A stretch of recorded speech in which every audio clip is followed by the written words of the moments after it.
Last year, 2024, was the warmest year on record, with global carbon dioxide emissions reaching an all-time high.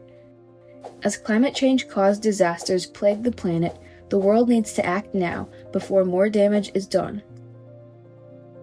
To find solutions to our changing world, leaders, representatives, and members of civil society gather at the end of each year for the annual UN Climate Conference of Parties, or COP.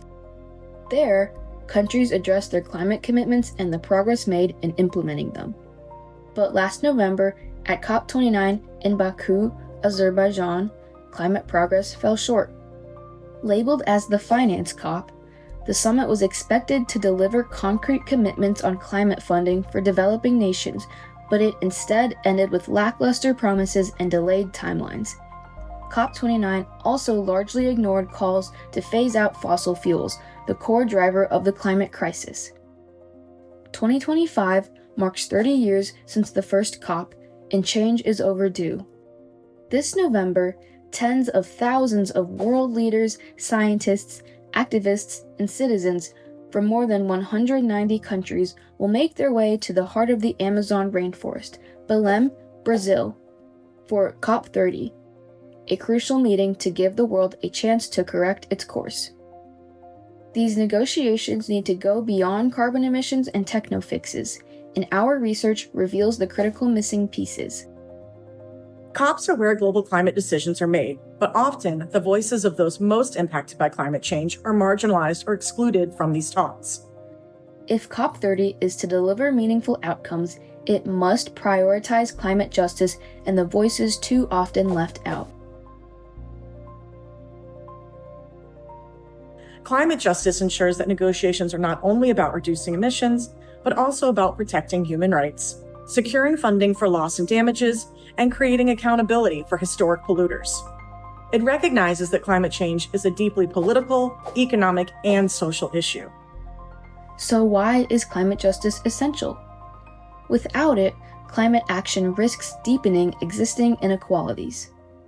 The people least responsible for climate change, often low-income communities, indigenous groups, countries in the global south, are the ones who suffer first and worst from its impacts.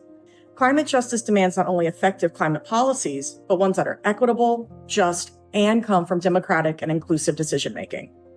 But the road to COP30 presents challenges to advancing a climate justice narrative.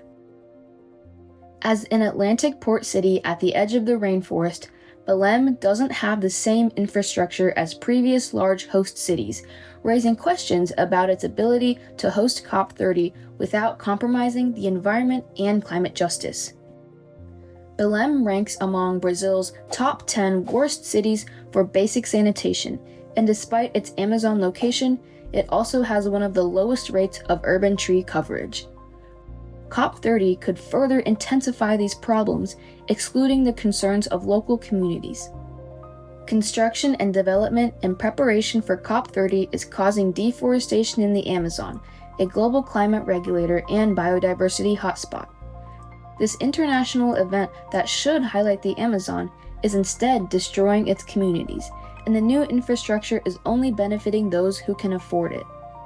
Having been to Belém before for a World Social Forum, I recognize that this location is both unique and significant.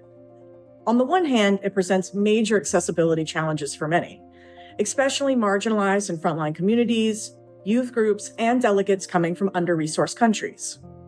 High travel costs, sparse transportation, and limited accommodations are further excluding the very people COP30 should be uplifting. Looking at the last available rooms on Booking.com, news sources report that a 15-day stay during the conference in November would total over $200,000, enough to buy a 4-bedroom apartment in one of Belém's top neighborhoods. Amidst all of these looming concerns, there is no choice but to put climate justice front and center on COP30's agenda. Taking place in a country that allows for protests and free expression, COP30 can shine an unprecedented spotlight on the intersection of climate action and social justice.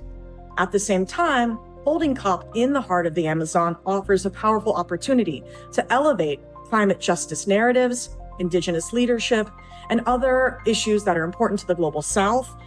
if it's handled with care and intentional inclusion. While COP30 isn't for another 3 months, policymakers, activists, and researchers like us are already getting busy in preparation for November. The Gibson Climate Justice Lab encourages you to stay informed and stay involved. The countdown to COP30 has begun. Follow us as we track climate justice at COP30 and learn more at gcjlab.com for research and educational opportunities in global climate governance.